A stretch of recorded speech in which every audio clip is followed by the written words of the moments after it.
Bismillahirrahmanirrahim. Assalamualaikum warahmatullahi wabarakatuh. Alhamdulillahirabbil alamin. Assalatu wassalamu ala asyrofil anbiya'i wal mursalin sayyidina wa maulana Muhammadin wa ala alihi washabbihi ajmain. Amma ba'du. Yang saya takdimi Al-Mukarram Kiai Haji Muhammad Hasan Mundawakil Al-SHMM selaku Pangsu Pondok Pesantren Zainul Hasan Genggong. Yang saya hormati Rektor Universitas Islam Zainul Hasan Genggong, yakni Ustadz Abdul Aziz Wahab BMAG. Yang saya hormati dosen pengampu, yakni Ustadzah Nur Fatimah MPD, dan tak lupa juga teman-teman seperjuangan. Baiklah, di sini kami dari kelompok 8 akan mempresentasikan mata kuliah Ilmu Pengetahuan Alam yang berjudul Panca Indera pada Manusia. Baik, silahkan disaksikan.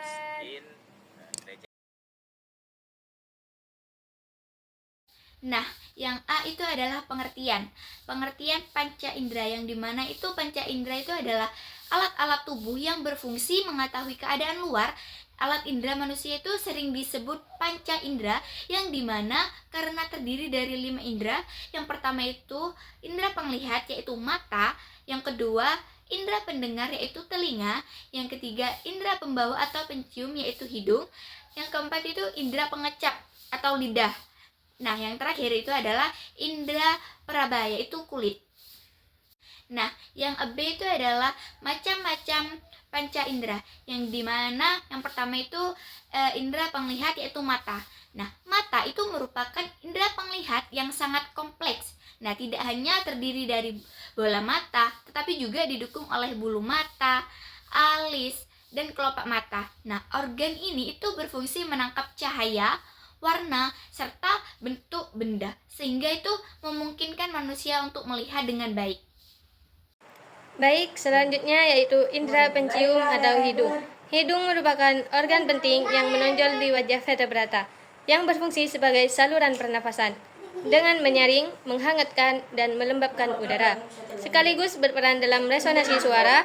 Selain itu, hidung juga berfungsi sebagai organ sensorik, penciuman melalui sel penciuman, dan silia halus yang dapat menangkap rangsangan berupa bau atau bahan kimia dalam bentuk gas.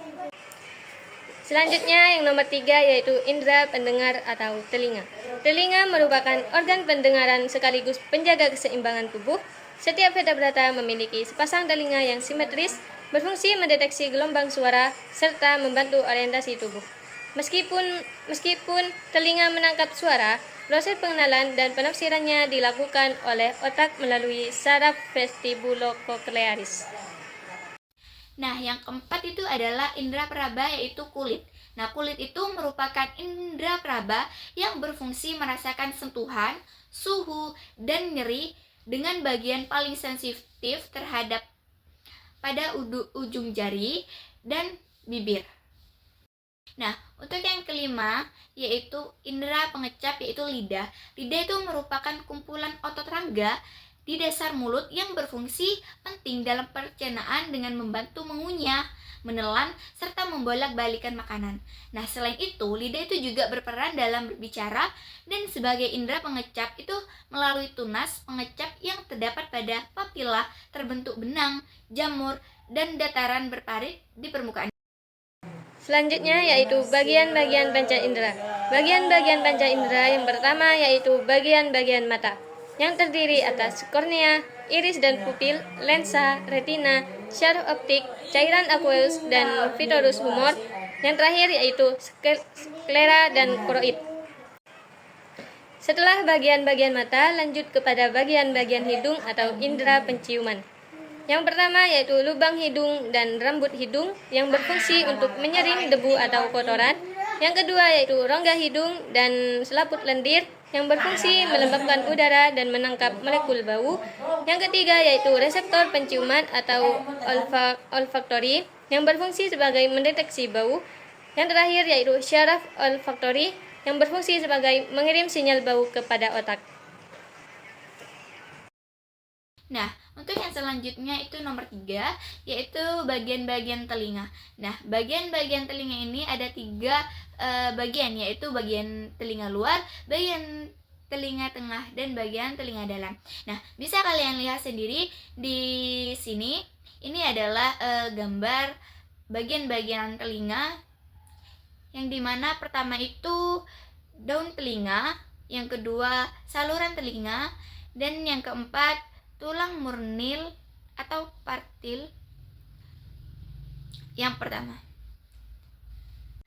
Nah, yang pertama itu adalah daun telinga, yang kedua saluran telinga, yang ketiga tulang martil, yang keempat gendang telinga, yang kelima tulang landasan, yang keenam tulang senggurdi, yang ketujuh tiga saluran setengah lingkaran, yang kedelapan saluran eustachus, yang kedelapan saraf pendengaran, yang kelima rumah siput atau koklea.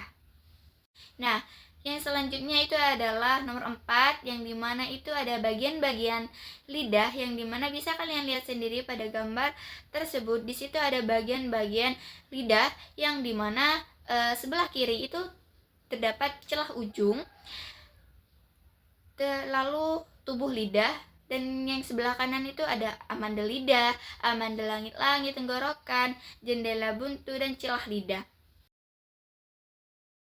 Next, selanjutnya yaitu bagian-bagian pada kulit atau indera peraba. Yang pertama yaitu epidermis, berfungsi sebagai lapisan luar pelindung tubuh. Yang kedua yaitu dermis, yang berfungsi sebagai terdapat saraf peraba atau kelenjar keringat dan pembuluh darah. Yang ketiga yaitu hipodermis, yang berfungsi sebagai lapisan lemak untuk cadangan energi dan pelindung. Yang terakhir yaitu ujung saraf peraba, yang berfungsi menerima rangsangan sentuhan panas, dingin, tekanan, dan nyeri. Fungsi utama pada kulit yaitu merasakan rangsangan dari luar dan melindungi tubuh. D. Mekanisme panca indera. Yang pertama yaitu mekanisme pada mata. Cara kerja mata manusia sama dasarnya dengan cara kerja kamera, kecuali cara mengubah fokus lensa. Sinar yang masuk ke mata sebelum sampai ke retina mengalami pembiasaan 5 kali, yaitu waktu melalui konjungtiva, kornea, aqueous humor, lensa, dan vitreous humor. Itu mekanisme hidung, yang dimana indera penciuman bekerja itu dengan mendeteksi molekul-molekul bau di udara melalui reseptor penciuman yang terdapat pada olfactory epithelium di tenggorokan hidung. Nah, reseptor tersebut itu mengirim sinyal ke olfactory bulb melalui saraf penciuman. Nah, itu lalu diteruskan ke otak untuk diolah sehingga kita itu dapat mengenali dan membedakan berbagai jenis bau. Nah, yang selanjutnya itu nomor 3, yaitu mekanisme telinga, yang dimana itu proses pendengaran terjadi ketika gelombang bunyi masuk ke telinga dan menggetarkan gendang telinga, lalu diteruskan oleh tulang-tulang pendengaran ke koklea. Nah, getar tersebut itu menggerakkan cairan limfa dan membran dalam koklea sehingga mengaktifkan organ kurti dengan sel-sel rambutnya. Nah, kemudian sel rambut yang tertekan oleh membran menghasilkan impuls listrik yang dikirim melalui saraf pendengaran ke otak. Nah, di otak itu impuls ini itu diproses sehingga kita itu dapat mengenali dan membedakan suara. Mekanisme yang nomor 4 yaitu mekanisme lidah. Indera pengecap bekerja dengan mendeteksi rasa makanan atau minuman yang telah larut di dalam mulut melalui ujung-ujung saraf pengecap. Rangsangan tersebut diteruskan ke otak, lalu diproses sehingga kita dapat merasakan berbagai macam rasa. Mekanisme yang nomor 5 yaitu mekanisme pada kulit. Kulit berfungsi sebagai indera peraba yang dapat menerima rangsangan berupa sentuhan, panas, dingin, tekanan, dan nyeri. Rangsangan tersebut diteruskan oleh reseptor melalui saraf ke otak, lalu diolah sehingga kita dapat merasakan dan memberikan tanggapan terhadap rangsangan tersebut. Nah, yang selanjutnya itu adalah kelainan atau penyakit pada panca indera. Nah, Nah, yang pertama itu adalah penyakit pada mata. Nah, penyakit pada mata itu kelainan tersebut itu dapat disebabkan oleh faktor usia seperti presbiopi dan katarak. Nah, yang kedua itu bentuk bola mata yang tidak normal seperti piopi, hipermetropi, dan astigmatisme. Nah, yang ketiga itu gangguan fungsi sel-sel mata yaitu imaralopi atau rabun senja. Nah, yang keempat itu maupun kekurangan nutrisi seperti penyakit kleorofalmi dan keratomalacia. Seperti itu. Nah, yang kedua itu ada penyakit pada hidung. Nah, penyakit pada hidung itu yang pertama itu bisa bertumbuhan jaringan abnormal seperti penyakit angiofibroma juvenile dan papilloma juvenile. Nah, yang kedua itu reaksi alergi pada hidung yaitu sinusitis allergica. Nah, yang ketiga itu peradangan yang dimana penyakit disebut sinusitis. Nah, yang keempat itu hingga infeksi virus pada hidung yang dimana seperti penyakit salesma dan influenza. Nah, yang kelima itu selain gangguan pada fungsi penciuman juga itu bisa terjadi misalnya anosmia yang menyebabkan hilangnya kemampuan membau.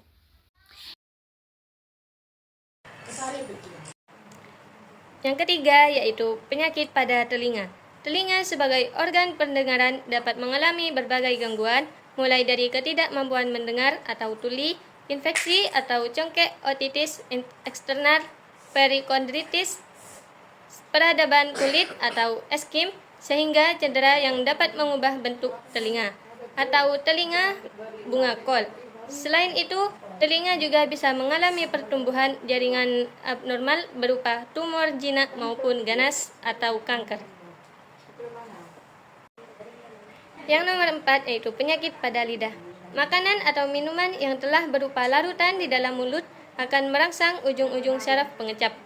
Oleh saraf pengecap, rangsangan rasa ini diteruskan ke pusat saraf pengecap di otak. Selanjutnya, otak menanggapi rangsangan tersebut sehingga kita dapat merasakan rasa suatu jenis makanan atau minuman. Nah, yang terakhir atau yang kelima itu adalah penyakit pada kulit.